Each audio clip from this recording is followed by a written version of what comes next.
मंत्री भजनलाल शर्मा एक दिवसीय दौरे पर आज अपने गृह जिले भरतपुर पहुंचे।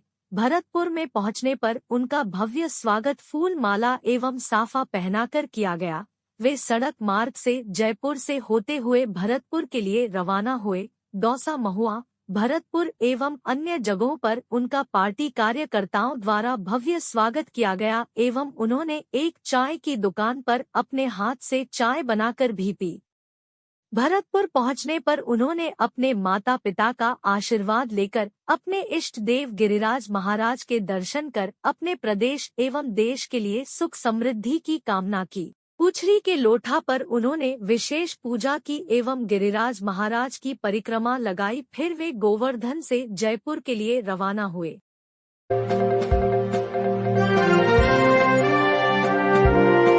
विकसित भारत संकल्प यात्रा चढ़ रही परवान, ग्रामीण ले रहे बढ़ चढ़कर हिस्सा। जिला कलेक्टर हुए चौरा खेड़ा शिविर में शामिल। भारत सरकार द्वारा कल्याणकारी योजनाओं को अंतिम छोर तक पहुंच एवं क्रियान्वयन सुनिश्चित करने के उद्देश्य से संचालित विकसित भारत संकल्प यात्रा की मोबाइल वैनों का जिले के ग्रामीण क्षेत्रों में जोरदार स्वागत किया जा रहा है।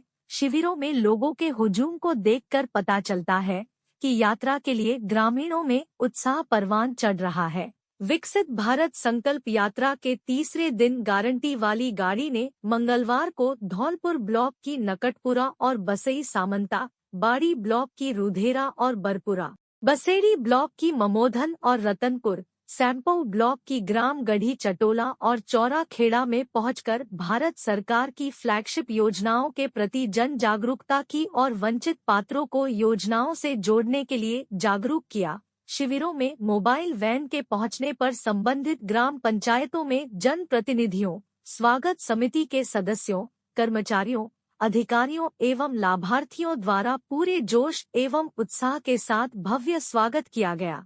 आईसी वैन की एलईडी स्क्रीन पर प्रधानमंत्री श्री नरेंद्र मोदी का प्री रिकॉर्डेड वीडियो संदेश प्रदर्शित किया गया। लोक सांस्कृतिक कार्यक्रम, ऑडियो विजुअल सामग्री आदि के माध्यम से ग्रामीणों को योजनाओं के प्रति जागरूक किया गया। विकसित भारत संकल्प यात्रा के शिविरों में कॉमन सर्विस सेंटर पर बैंकिंग सेवाओं, गैस बुकिंग, ई श्रम, पीएमजी दिशा, हर घर जल, नैनो यूरिया आदि के लिए काउंटर लगाए गए। इन काउंटरों पर नागरिकों को विभिन्न योजनाओं के तहत हाथों हाथ लाभ प्रदान किया जा रहा है। शिविरों में रासायनिक खेती के दुष्प्रभाव एवं जैविक खेती के लाभों के बारे में जागरूक करने हेतु नाटक की प्रस्तुति दी गई। जिला कलेक्टर ने किया चौरा खेड़ा के शिविर का निरीक्षण, आमजन से की दुर्घटना बीमा कराने की अपील। जिला कलेक्टर अनिल कुमार अग्रवाल ने ग्राम पंचायत चौरा खेड़ा में लगे शिविर में भाग लेकर आमजन को संबोधित किया। उन्होंने ग्रामीणों से प्रधानमंत्री दुर्घटना बीमा योजना, जीवन ज्योति बीमा योजना के तहत बैंक के माध्यम से पंजीकरण कराने की अपील की। जिला कलेक्टर ने कहा कि किसी प्रकार की अनहोनी की स्थिति में इस प्रकार के सुरक्षा बीमा परिवारजनों के लिए आर्थिक अवलंब बनते हैं। उन्होंने यह भी कहा कि सभी पात्र व्यक्ति शिविरों में आयुष्मान भारत योजना में पंजीकरण अवश्य कराएं। आयुष्मान भारत योजना में पंजीकरण हेतु आधार कार्ड से लिंक मोबाइल साथ में लेकर आने हेतु कहा ताकि हाथों हाथ शिविर में पंजीकरण कराया जा सके। उन्होंने प्रधानमंत्री उज्ज्वला योजना, अटल पेंशन योजना आदि के बारे में विस्तार से जानकारी देकर अधिकतम लाभ उठाने के लिए आमजन को प्रेरित किया। इस दौरान जिला कलेक्टर ने किसानों को नैनो यूरिया की बोतलें सौंपी। उन्होंने बताया कि नैनो यूरिया पारंपरिक यूरिया रसायन से किफायती एवं अधिक प्रभावी और सस्टेनेबल है। सफलता की कहानी, कृष्णा को मिली धुएं से मिली निजात कहा। उज्ज्वला योजना से सरकार ने हमारी आंखों के आंसू पोंछे हैं। चौरा खेड़ा शिविर के दौरान ग्राम पंचायत चौरा खेड़ा की रहने वाली कृष्णा ने बताया कि उनके परिवार के पास आय के सीमित साधन है। उनके घर में कोई गैस कनेक्शन नहीं था, इस कारण उन्हें मिट्टी के चूल्हे का उपयोग करना पड़ रहा था, जिसके धुएं से आंखों में समस्याएं एवं श्वास रोग होने की संभावनाएं बनी रहती है। उन्होंने कहा कि प्रधानमंत्री श्री नरेंद्र मोदी की संवेदनशील सोच के बदौलत उन्हें पीएम उज्ज्वला योजना के तहत मुफ्त कनेक्शन मिला है। वे कहती है कि मुफ्त गैस कनेक्शन प्रदान कर भारत सरकार ने उनकी आंखों के आंसू पोंछे हैं। वे सरकार को धन्यवाद देते नहीं थकती। इस अवसर पर जिला कलेक्टर ने 3 अन्य महिलाओं स्नेहा, सविता, आरती को पीएम उज्ज्वला योजना के तहत मुफ्त कनेक्शन डायरी एवं सांकेतिक सिलेंडर के कटआउट सौंपे। उन्होंने सभी महिलाओं से जिनके घर में गैस कनेक्शन नहीं है, प्रधानमंत्री उज्ज्वला योजना में पंजीकरण कराए जाने हेतु अपील की। जिला कलेक्टर ने किया विद्यालय का निरीक्षण। शिविर में शामिल होने के पश्चात जिला कलेक्टर अनिल कुमार अग्रवाल ने पीएमश्री राजकीय उच्च माध्यमिक विद्यालय चौराखेड़ा का निरीक्षण किया। निरीक्षण के दौरान राजकीय उच्च माध्यमिक विद्यालय चौराखेड़ा के खेल मैदान भूमि अवाप्ति का प्रकरण न्यायालय में होना संज्ञान में आया, जिस पर उन्होंने उपखंड अधिकारी को मामले की प्रभावी मॉनिटरिंग तथा पैरवी कर मामले का निस्तारण करवाने के निर्देश दिए। साथ ही अन्य सरकारी भूमि पर अतिक्रमण के मामलों में संबंधित के विरुद्ध 91 की कार्यवाही करने के निर्देश दिए। यहां पहुंचेगी प्रचार वैन, लगेंगे शिविर।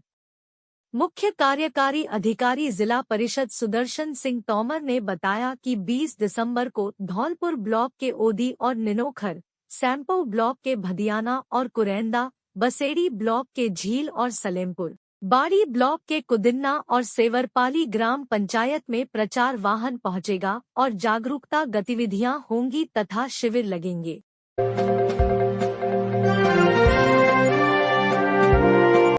संगीतमय श्रीमद् भागवत कथा भगवान का साक्षात अवतार है, आचार्य पंडित योगेश कृष्ण महाराज।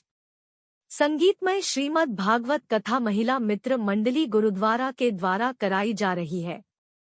पैलेस रोड गुरुद्वारे के पास अशोक विहार कॉलोनी पटियाला बाग धौलपुर में आयोजित श्रीमद् भागवत कथा के द्वितीय दिवस के अवसर पर कथा व्यास भागवताचार्य पंडित योगेश कृष्ण महाराज ने भागवत कथा के श्रवण के दौरान ब्रह्मा सृष्टि वर्णन, जिसमें सुखदेव जी का जन्म, परीक्षित जी का जन्म और विराट सृष्टि वर्णन और मनुकर्दम और देवहूति विवाह का वर्णन सुनाया। कथा व्यास जी ने बताया, ब्रह्मा जी के 10 पुत्र हुए जिन्हें 10 ऋषि के नाम से जाना जाता है, जिनमें 9 ऋषियों के विवाह हुए और एक ऋषि नारद जी ने शादी नहीं की। कथा व्यास जी ने बताया कि युगों युगों से चली आ रही श्रीमद् भागवत कथा के श्रवण मात्र से जीव का कल्याण हो जाता है। उन्होंने कहा कि भागवत ही भगवान है, भागवत भगवान का अक्षरावतार है। वक्ता श्रोता के धर्म को विवेचन करते हुए बताया कि भक्ति का चरित्र स्वच्छ होना चाहिए, वही श्रोता भगवान के प्रति समर्पित होना चाहिए। भागवत के द्वितीय दिवस के अवसर पर विराट राम सृष्टि का वर्णन, मनुकर्दम और देवहूति विवाह के बारे में वर्णन किया। कथा व्यास जी ने कहा कि भगवान ने सृष्टि का संचालन किया है और उन्होंने ही सृष्टि का निर्माण किया है। भगवान प्रत्येक जीव के अंदर निवास करते हैं। व्यास जी ने कहा कि जिस घर में स्त्रियों का सम्मान होता है, वहां भगवान निवास करते हैं। कथा व्यास जी ने बताया, संध्या के समय 4 काम नहीं करने चाहिए। पहला, संध्या को भोजन नहीं करें। दूसरा, स्त्री के साथ सहवास नहीं करना चाहिए। तीसरा, सोना नहीं चाहिए और चौथा, पढ़ना नहीं चाहिए। व्यास जी ने बताया, 84 लाख योनियों के बाद हमें मनुष्य का जन्म मिलता है, इसे ऐसे ही नहीं गंवाना चाहिए। उन्होंने कहा कि भारत देश में भगवान का अवतार हुआ है, यहाँ ऋषि मुनियों ने जन्म लिया है। भारत देश की धरती पर जन्म बहुत ही भाग्यशाली जीव को मिलता है। और उन्होंने कहा, भगवान का दूसरा रूप प्रेम है। भगवान के प्रति आस्था और प्रेम होना चाहिए। भगवान प्रेम से ही खुश हो जाते हैं और हमें सत्संग करना चाहिए। बिना सत्संग के भगवान नहीं मिलते हैं। सुखदेव जी महाराज ने परीक्षित जी से कहा, हमें सत्संग करना चाहिए, सत्संग से विसंगतियां दूर हो जाती है। इस अवसर पर सुनीता लवानिया, संगीता बंसल, रेखा शर्मा, सुषमा पाठक, नर्दा सीमा बंसल, रचना लवानिया, शिवानी शर्मा, पूनम शर्मा, रमा, साक्षी शर्मा एवं काफी तादाद में श्रोता मौजूद रहे। दिखा दो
एवं चरकुला नृत्य का लोगों ने जमकर लिया आनंद।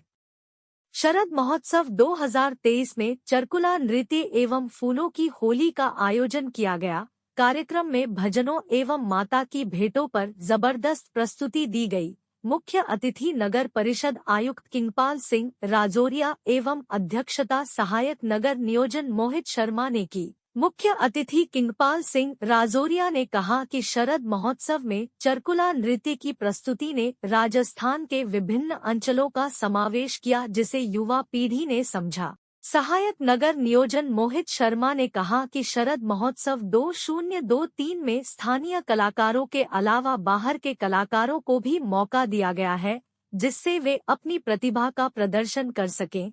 कार्यक्रम की शुरुआत दीप प्रज्वलित कर की गई। उसके पूर्व कलाकारों का माल्या अर्पण कर स्वागत किया गया। कार्यक्रम में गणेश वंदना, ब्रज वंदना, घूमर, मयूर का नाच, चरी कालवेलिया, फूलों की होली, महारास आदि गानों पर प्रस्तुति दी गई।